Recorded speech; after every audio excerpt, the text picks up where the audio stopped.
News Corp's owner says he wants to take its content and hide it from Google. Is it a good choice? We'll talk to a couple technology journalists, Andrew Nusca from ZDNet and Stuart Miles from Pocket-Lint.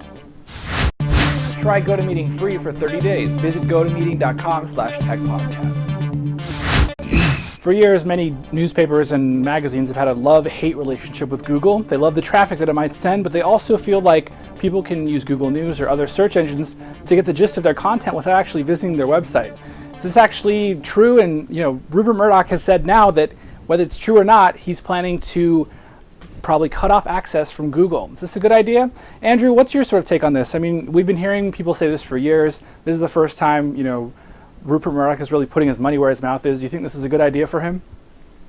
Well, I think one underestimated part of the Wall Street Journal is that it's really actually a niche publication, despite its large circulation. And I think that when you treat it like that, you really can restrict it to just a set group of people. So it's not absolutely off the wall.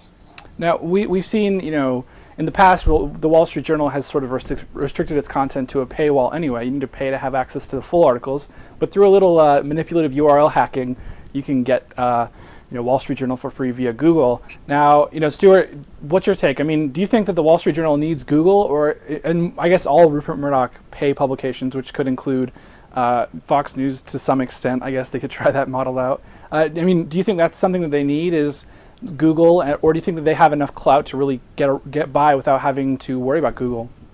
I think what they're looking at is that they have, News International has an amazing brand portfolio, whereas it's the Times in London or, the Wall Street Journal here in New York. What that means is that they don't necessarily need Google to drive lots of traffic, and the traffic that they can drive is probably irrelevant to them. What's the point of having 10 million unique visitors a month if only 1 million of those are actually relevant to, to be able to be targeted to?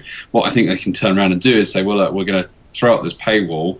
We're going to then charge, advertisers specific. We can charge more money in advertising because we know exactly who the people are because they're paid to be there. Therefore, they're more relevant.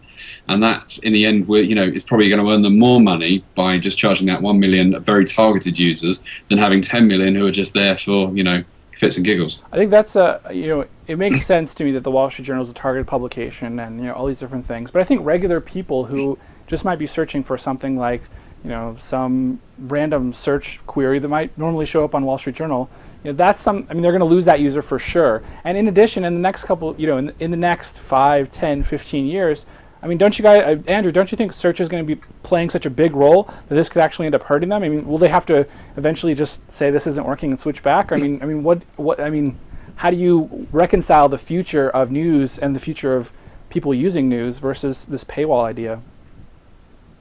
Well, the idea that, to restrict it to serve your own readers, I can see that, and from a marketing perspective, it makes sense. But at the same rate, it doesn't really make a whole lot of sense from a growth perspective.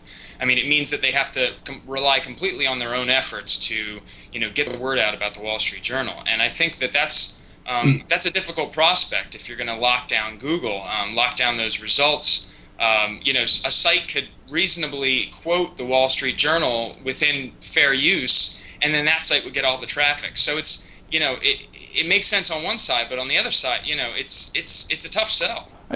Now, Stuart, what do you think for regular users? I mean, people who are actually going to be trying to find news, do you think this hurts them at all, or do you think that, people who are looking for Wall Street Journal content know that it's in the Wall Street Journal?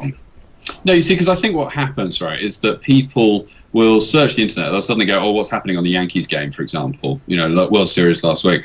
They'll search the Twitter, or they'll search the internet, or Google, however you get, and probably won't actually then visit any sites in the end anyway. Where you're interested is if you know a specific writer within the Wall Street Journal, the Times or the Sun or what have you, and you're interested in them, you're going to go to them anyway, regardless of whether you're going to search for them or not.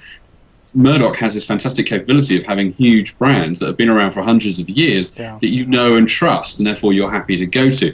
That's the success. What's going to happen, what's going to be interesting over that 5-year period, is if he's seen to be successful, everybody else will fall into line. Every other major system, like the New York Times or anything like that, will turn around and say, you know what, I think he might be onto something. And going back to Andrew's point about how, it's about growth market, well, they have, News International spends billions on advertising and marketing anyway. Yeah. Everybody, it's a household name for most people. So the concept of, trying to draw in new readers will probably just be through regular households because mum or dad read that publication anyway. Yeah, I mean, it's really going to, I guess it's just such a sea change, versus the traditional idea of embracing the internet, in that you kind of say, you know what, like, we're big enough that it doesn't matter. I mean, the people who it really helps, I think, are people like, us three, because realistically, if the Wall Street Journal is taken out of the equation, people are going to be visiting TechV, ZDNet, Pocket-Lint, rather than the Wall Street Journal, because they'll be kind of taken out of the results. I mean, in the long term,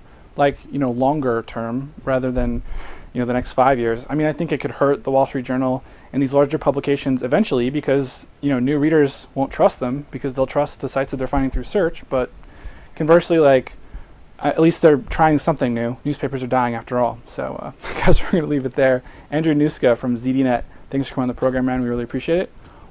Also, Stuart Miles from Pocket-Lint, thanks for coming on the show as well. A nice mustache, might I mention, for Movember, right? Very much. He's trying to support prostate cancer research. It's Movember. Pocket-Lint has a team. You can find out more about that. We'll send a link in the show notes as well. I'm Randall Bennett. Don't forget, you can catch us on iTunes. We're on YouTube. And we're trying to be everywhere, so let us know if you want us to be somewhere. See you later.